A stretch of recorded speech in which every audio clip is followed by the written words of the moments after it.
Hai KPI People, kembali lagi kita berjumpa dalam news mingguan periode 6 sampai dengan 10 September 2021. Bersama saya, Johanna Yuni Sharon selaku Vice Branch Manager dari PT Kontak Perkasa Futures Cabang Bali.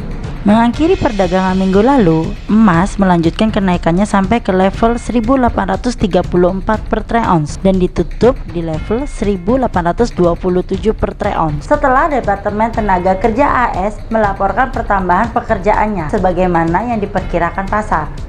Dari laporan tersebut menunjukkan bahwa varian Delta telah memberikan dampak yang dalam terhadap pertumbuhan ekonomi AS. Sebelum muncul varian Delta, para ekonom telah memperkirakan bahwa non-farm payroll pada bulan Agustus akan memberikan penambahan pekerjaan sebanyak 1 juta orang. Ini akan mempengaruhi kebijakan moneter dari The Fed dalam skema pembelian obligasi senilai 120 miliar US dollar per bulan. Laporan pekerjaan AS ini telah menjadi faktor yang sangat bullish bagi harga emas, sehingga mendongkrak harga emas naik ke 1834 per troy ounce. Namun dampak yang paling dalam dari laporan ini adalah bahwa Federal Reserve harus menahan rencana mereka sekarang untuk menormalkan pembelian aset dan meneguhkan keyakinan mereka untuk tetap mempertahankan tingkat bunga mendekati nol untuk waktu yang lebih lama lagi. Hal-hal ini akan bisa berdampak sangat bullish terhadap emas yang safe haven.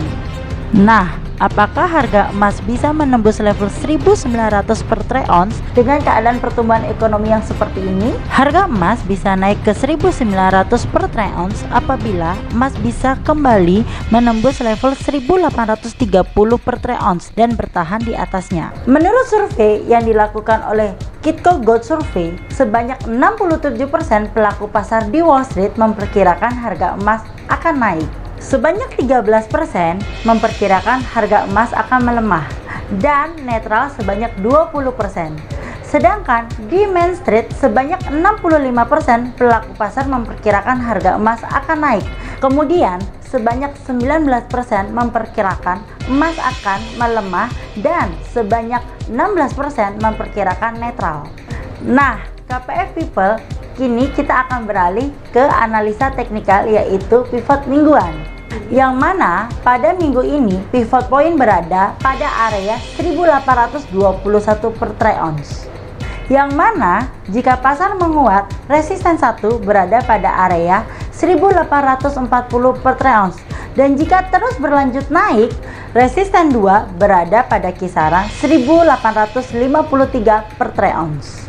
Namun sebaliknya, jika pasar mengalami pembalikan arah dan mengarah turun, support 1 berada pada kisaran 1808 per troy ounce, dan jika berlanjut turun, support 2 berada pada kisaran 1788 per troy ounce. Nah, sekian analisa emas pada minggu ini. Sampai jumpa di analisa berikutnya. Terima kasih.